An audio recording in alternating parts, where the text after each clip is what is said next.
Most people want change, but they want it without friction. They scroll, they watch, they agree, and then they return to the same habits that shaped yesterday. You don't need motivation. You need a practice. One activity that quietly reshapes how you think, decide, and endure. Over 6 months, the right hobby can recalibrate your attention, your posture under pressure, and your respect for yourself.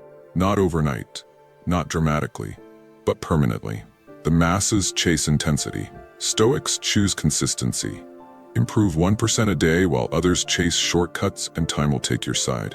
This video is not about collecting skills. It is about choosing a discipline that trains your nervous system, your patience, and your judgment. 10 options. Each simple, each demanding, each capable of changing how you show up when life tests you. You may think you already know what these are. You probably don't know how they work together. Stay curious, stay present. Somewhere in this list is the practice that fits your temperament and your season of life. Stay to the end. The Stoics understood something modern culture forgets. Character is trained, not declared. Marcus Aurelius wrote to himself about daily exercises, not lofty goals.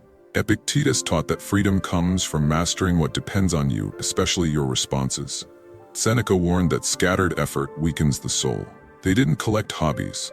They chose practices that sharpened reason and steadied emotion. A hobby, in the Stoic sense, is not entertainment. It is voluntary hardship with purpose. It is rehearsal for adversity. When you practice regularly, you build inner order. You learn to act without applause. You learn to endure boredom without escaping. Over time, these lessons leak into work, relationships, and decisions under stress.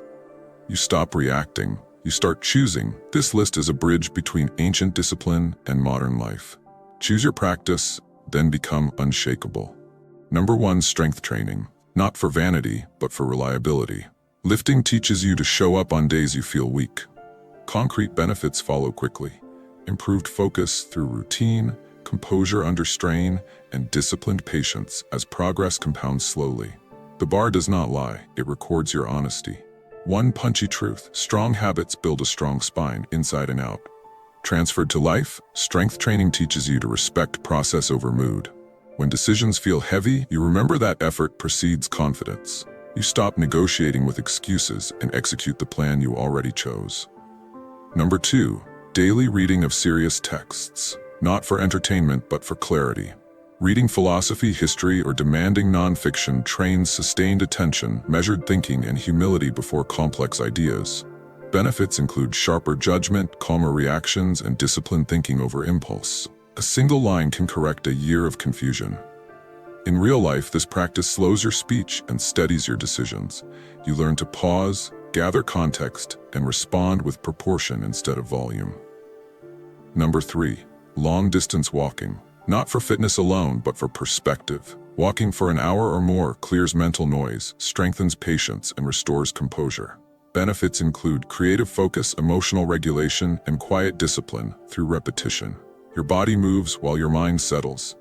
Transferred to decisions, walking teaches you to let answers arrive without forcing them.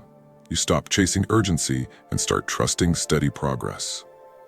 Number 4, meditation or breath training. Not for escape, but for command. Sitting with the breath trains attention, reduces reactivity, and builds disciplined awareness.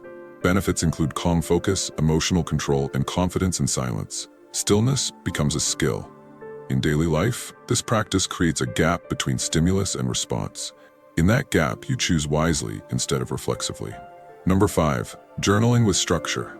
Not for venting, but for judgment. Writing daily reflections sharpens self-honesty, focus, and discipline. Benefits include clearer priorities, emotional composure, and accountability to your own standards. The page becomes a mirror. Transferred to real decisions, journaling helps you see patterns before they repeat. You correct course early, not after damage is done. Quick pause. If this is helping you think more clearly about your own discipline, subscribe now. This channel is for people who prefer quiet strength over noise. No trends, no shortcuts, just practices that endure. Subscribe so you don't have to search for this again when motivation fades. And stay with me, because the awkward one most people avoid is next, and it might be the most powerful of all. Number 6, public speaking practice. Not for fame, but for courage. Speaking trains composure, focus, and disciplined preparation. Benefits include confidence under scrutiny and emotional control when eyes are on you.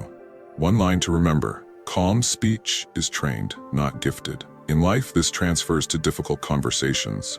You state truth clearly without aggression or retreat. Number 7. Learning a musical instrument, not for performance, but for patience. Music builds focus, discipline, and emotional regulation through repetition. Benefits include sharper attention and confidence earned slowly. Progress sounds rough before it sounds right. Transferred to decisions, music teaches respect for practice before payoff. You commit without immediate reward. Number 8. Cold exposure. Not for toughness theater, but for self-command. Cold trains composure, breath control, and disciplined presence. Benefits include resilience and calm under discomfort. You learn you won't break. In real life, this carries into stress. You breathe, stay steady, and act deliberately. Number 9. Martial arts or boxing. Not for aggression, but for restraint. Training builds focus, discipline, and controlled confidence. Benefits include humility and composure under pressure. Power is managed, not flaunted. Transferred to life, you handle conflict without escalation. You know your strength and choose restraint. Number 10. Volunteering with responsibility. Not for praise, but for perspective. Service builds discipline, emotional balance, and grounded confidence. Benefits include reduced self-absorption and steadier priorities. Responsibility clarifies values. In decisions, this widens your view. You act with proportion, not ego. Don't collect hobbies. Choose one. Commit for 6 months. Put it on your schedule as a non-negotiable practice, like eating or sleeping. Remove choice. Keep the appointment. That is how character compounds. If this helped, subscribe to Anonymous Achiever for more disciplined thinking. In the comments, tell me which practice you'll choose and what you think should be added to this list and why.